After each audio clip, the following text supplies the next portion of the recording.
Hi, it's Edward, back with another video. Please take a moment to click the thumbs up button below and consider subscribing to the channel. Please also share this video via social media and with your friends via email. Thank you for your support. Today, I read several financial news articles. I've included links to the articles in the description below. I encourage you to read the articles to support the authors and news sources. As a private American citizen, I'd like to report and share my transformative thoughts through commentary regarding small sections of these articles that are of public interest. Today, I read an article on Yahoo Finance put out by Fortune and written by Alina Botros. This article was titled, "The Housing Market is Headed Back to a 1980s Style Recession," Wells Fargo says, and it's all because of higher for longer mortgage rates. According to the author of this article, mortgage rates hovering around 8%, coupled with home prices that rose substantially during the pandemic, have deteriorated housing affordability in the U.S. and frozen activity in some cases. The longer mortgage rates remain elevated, the higher borrowing costs become, and that could tip the housing market into a recession, according to Wells Fargo. Here are my thoughts regarding all of this. Not everyone needs a mortgage to purchase a house. There are a lot of wealthy people who can pay cash for a house. Of course, you don't actually pay cash. There is a wire transfer between the bank and the title company facilitating the closing for the transaction. There are also a lot of wealthy parents who are buying houses for their children who otherwise would stand no chance of being a homeowner. Look it up for yourself online. There are articles out there that talk about the high percentages of young people who are becoming homeowners because of the help from their parents. For the rest of the people out there who rely on a mortgage to buy a home, they will now be getting less home for more money due to the fact that mortgage rates are in the 8% range. This higher mortgage rate environment has had an impact on real estate prices in some areas. This has also increased the days on market for some listings. Real estate is very local, so this is not the case everywhere. Wells Fargo thinks higher mortgage rates could tip the housing market into a recession. Well, it's certainly possible. Anything is possible. Keep in mind, the real estate market is huge. It's like the Titanic trying to avoid the iceberg. It takes a long time to move that big ship. Well, the real estate market is a lot bigger than the Titanic. This is going to take some time to play out, in my opinion. The real estate market doesn't take the elevator straight down like the stock market has done during crashes in the past. Today, that's even less likely to happen with the stock market now that there are circuit breakers in place to halt trading and curb panic selling. What I'm telling you is we are unlikely to see some epic housing market crash happen right before our eyes in short order. A possible housing recession like Wells Fargo is alluding to is certainly a possibility, but it will likely take some time to play out. Keep in mind that housing over the long run has been a fantastic investment. A lot of millionaires and multimillionaires today became wealthy through real estate over the long run. Understand, I'm not suggesting you run out and buy a house today or overpay for a dump by waiving inspections and taking on an 8% mortgage. Like anything, complete a lot of due diligence and be strategic with the help of a licensed real estate professional who puts your interests first and foremost and isn't just hungry to earn a commission to pay his or her luxury vehicle payment or his or her apartment payment. Understand also that now may not be the best time to purchase a home depending on what is happening in your area and depending on your personal financial situation. The authors of this article go on to reference Bank of America that warned of turbulence coming that will resemble the 1980s, marked by high mortgage rates as Paul Volcker's Federal Reserve fought to bring down double-digit inflation. In my opinion, our Federal Reserve today is unlikely to do what Paul Volcker did. They probably realize the catastrophic consequences of raising rates to the level that Paul Volcker previously did. If that were to happen today, the world would be quite different than we know. The Fed today has to be very careful with everything they say, and they move very slowly to not freak out anyone. It's like a slow burn.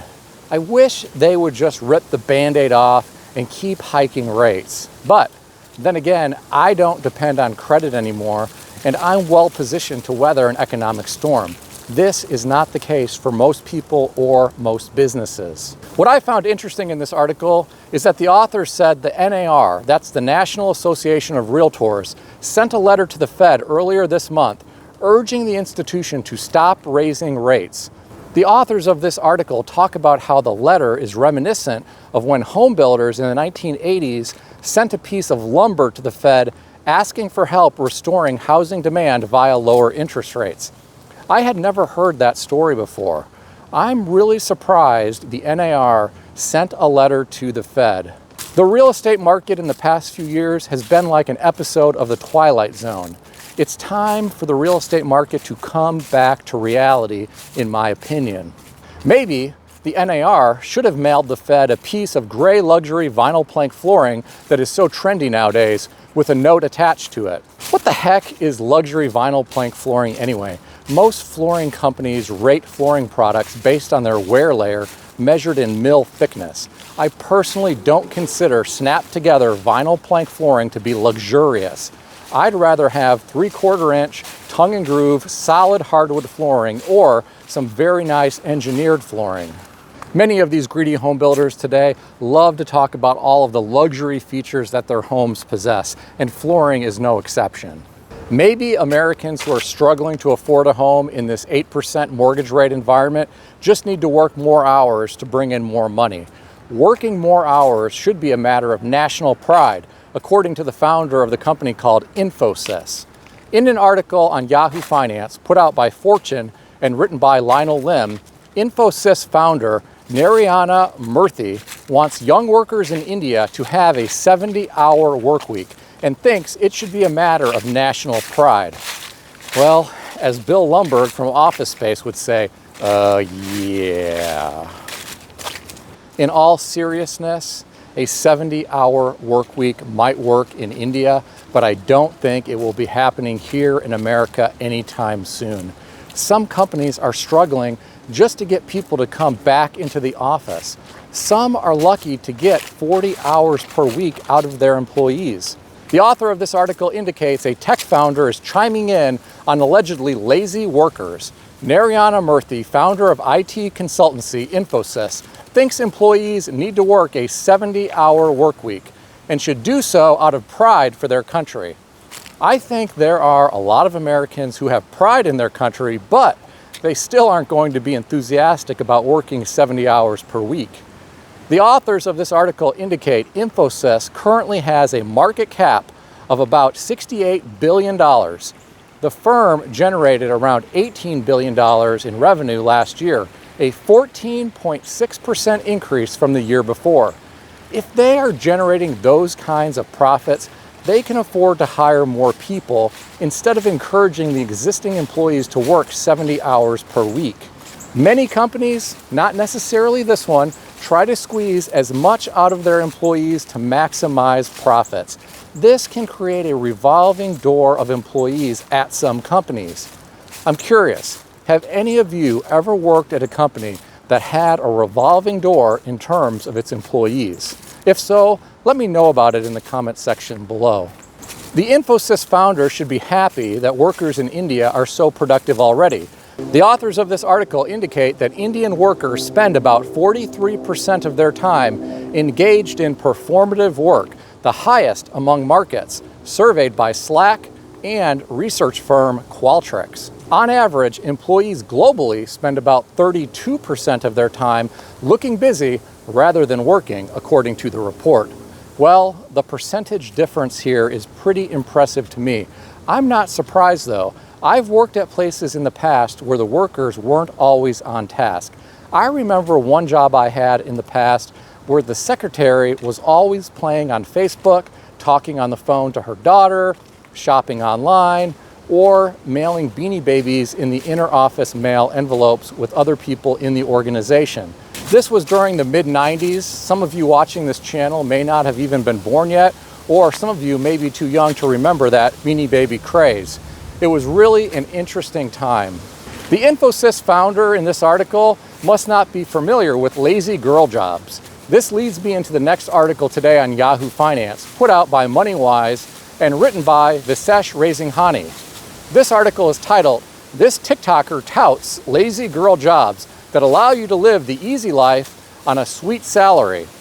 Her insight has viewers stirred up, but is she onto something? According to the author of this article, TikToker Gabriel Judge claims there are plenty of relatively easy jobs up for grabs that pay a good salary. Judge defines a lazy girl job as a flexible remote position that's non-technical, high-paying, and doesn't require extreme effort or difficult performance goals.